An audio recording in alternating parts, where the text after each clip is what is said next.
여러분 안녕하세요. 오늘은 제가 당뇨에 대해서 얘기를 해볼까 해요. 일단 세계보건기구에 의하면은 만 18세 이상 성인의 경우 지난 40년 동안 당뇨 유병률이 2배 가까이 뛰었대요. 그리고 2030년이 되면은 전 세계적으로 7번째 사망 원인이 될 거라고 전망을 해요. 그리고 이제 우리나라 상황을 보면은 대한당뇨병학회가 발행한 2016년도 자료를 보면은 한국인의 당뇨 유병률 수치가 역대 최고인 13.7%를 기록했대요. 이 말은 30세 이상 7명 중 1명이 당뇨 환자고 65세 이상은 30%가 당뇨 환자래요. 거기다가 전체 인구 가운데 당뇨병 전 단계인 사람이 또 25%래요. 그럼 제가 지난번에 탄수화물 지방 얘기를 많이 했는데 이 두 가지와 당뇨가 어떻게 연관이 되나? 보통 이제 탄수화물 먹으면 살찐다의 연장선으로 설탕 탄수화물이 당뇨의 원인이다 이렇게 알고 계신 분들이 계신데 그거를 한번 보겠습니다. 당뇨는 기본적으로 1형, 2형 이렇게 있잖아요. 사실 2형은 원래 성인 당뇨라고 불렸는데 이제는 이제 어린애들이나 청소년들이 많이 걸리니까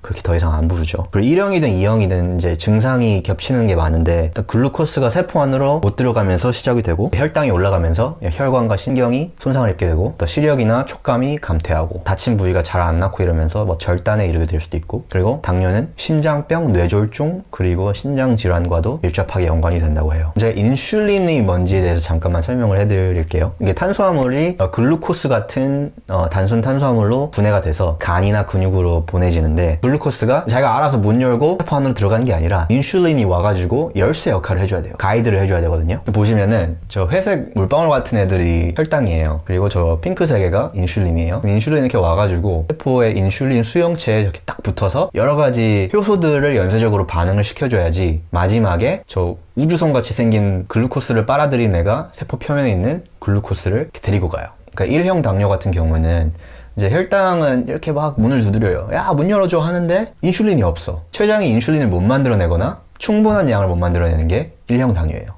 이분들은 이제 인슐린 주사를 맞으셔야 되고 그럼 2형 당뇨는 뭐냐면은 인슐린은 있어요. 췌장이 인슐린을 만들어내는데 세포가 이 인슐린을 안 받아줘요. 왜 안 받아주냐? 이걸 인슐린 저항성이라고 하는데 인슐린이라는 열쇠의 열쇠 구멍을 뭔가 막고 있는 거예요. 비유를 하자면 뭐가 막고 있냐? 지방이 막고 있다. 바로 intramyocellular lipid. intra 안에 myocellular 근육세포.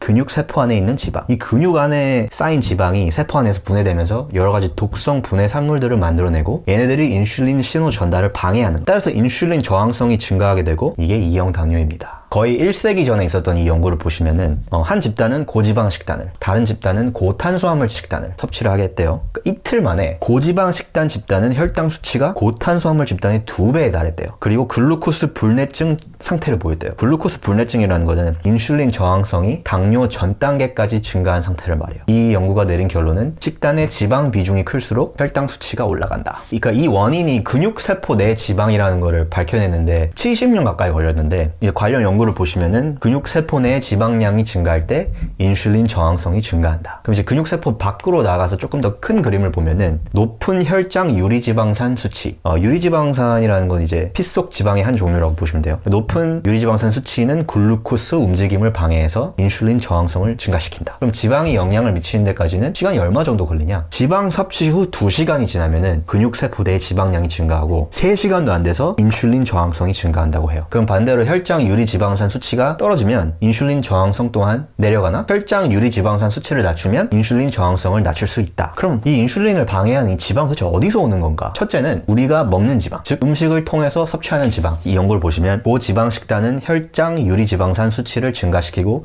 인슐린 감수성을 떨어뜨린다. 둘째는 체지방, 우리가 달고 다니는 지방. 그러니까 체지방에 대해서 제가 잠깐만 설명을 드리자면은 사람의 지방세포 개수는 성리되면 변함이 없다고 해요. 그러니까 이게 살을 빼면은 지방세포 자체가 없어지는 게 아니라 지방세포가 쪼그라든다고 생각하시면 돼요. 반대로 살을 찌는 거는 지방세포에 더 많은 지방을 쑤셔 넣는 꼴이 되는 거고 그러니까 이게 어느 정도 선을 넘으면은 어떤 일이 발생하냐면은 지방이 세포 밖으로 그러니까 혈류 안으로 넘쳐 흐르게 돼요. 그러니까 비만이 당뇨와 밀접하게 연관이 되는 이유 중에 하나가 비만인 사람은 건강한 저지방 음식을 먹어도 이미 몸에 축적된 지방이 있기 때문에 그 지방이 세포 밖으로 혈류 안으로 넘쳐 흐르게 되는 거죠. 그래서 마치 고지방 음식을 먹는 것과 같은 상태에 이르게 한다. 다른 말로는 비만과 높은 유리지방산 수치가 연관되는 이유는 더 많은 양의 유리지방산이 지방 조직에서 넘쳐 흘러 비지방 조직으로 옮겨가기 때문이라고 추정을 하고 그래서 체지방량이 증가하면 인슐린 저항 저항성, 글루코스 불내증, 그리고 세포 기능 손상 등으로 이어지고 당뇨를 발병시킬 수 있다.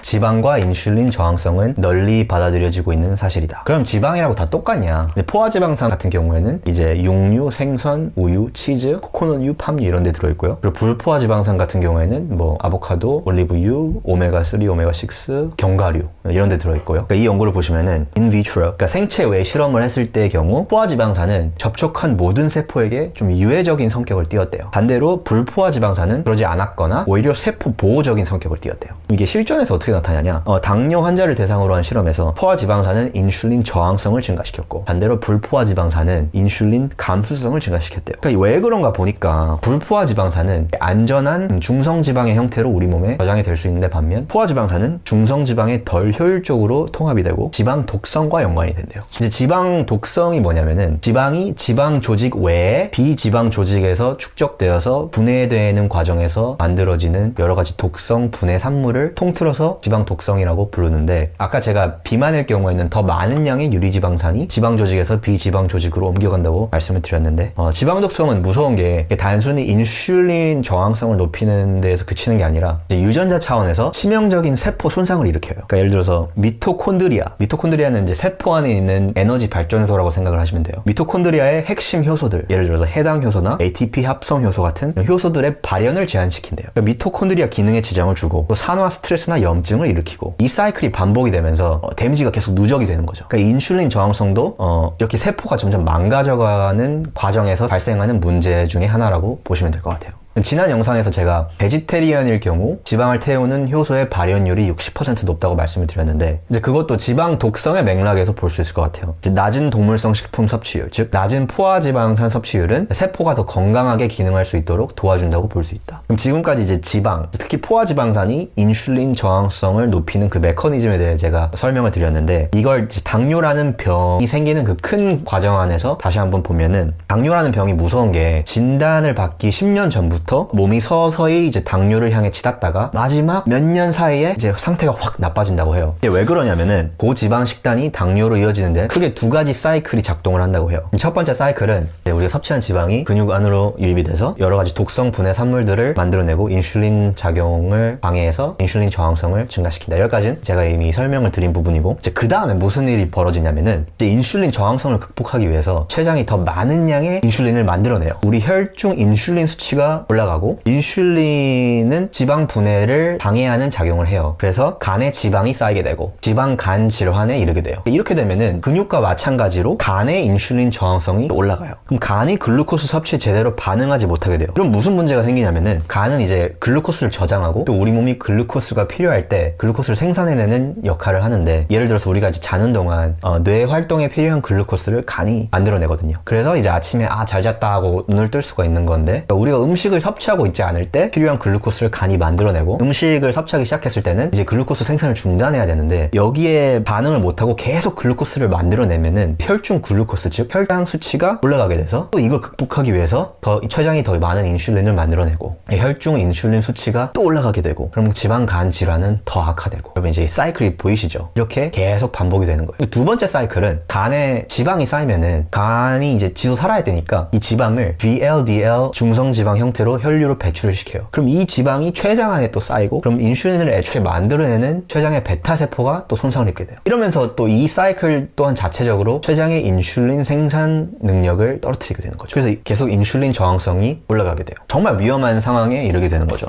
요약을 하자면 근육 내 인슐린 저항성이 지방 간 질환을 진전시키고 간 내 축적된 지방이 간 내 인슐린 저항성을 증가시키고 췌장의 베타세포를 손상시킨다. 그럼 비건 혹은 자연식물 식단은 어떤 영향을 미치냐? 이 연구를 보시면은 이 연구가 재밌는 게 비건 혹은 자연식물식을 할 경우 동물성 식품을 먹는 사람보다 평균적으로 비만도가 낮기 때문에 몸무게가 매칭이 되는 사람들로 이렇게 두 집단을 구성해서 비교를 했더니 비건 집단의 근육세포 내 지방량이 적었고 또 인슐린을 만드는 베타세포를 보호하는 작용을 한다. 또 비건 식단은 공복 혈당 수치와 인슐린 수치가 더 낮았고 그래서 전체 통계를 보면은 비건의 당뇨 발병률이 가장 낮아요. 이제 2형 당뇨를 이제 잘 함축하는 한 줄 평을 봤는데 2형 당뇨는 기관 내 과도한 지방 축적 때문에 발생하는 원상복귀가 가능한 질환이다. 그리고 이제 당뇨는 단시간에 발생하는 질병이 아니고 오랜 식습관에서 비롯되는 간 내 지방 축적의 결과라는 거. 그리고 2형 당뇨 진단을 받기 전부터 간은 오랜 시간 조용한 비명을 질러왔다는 거.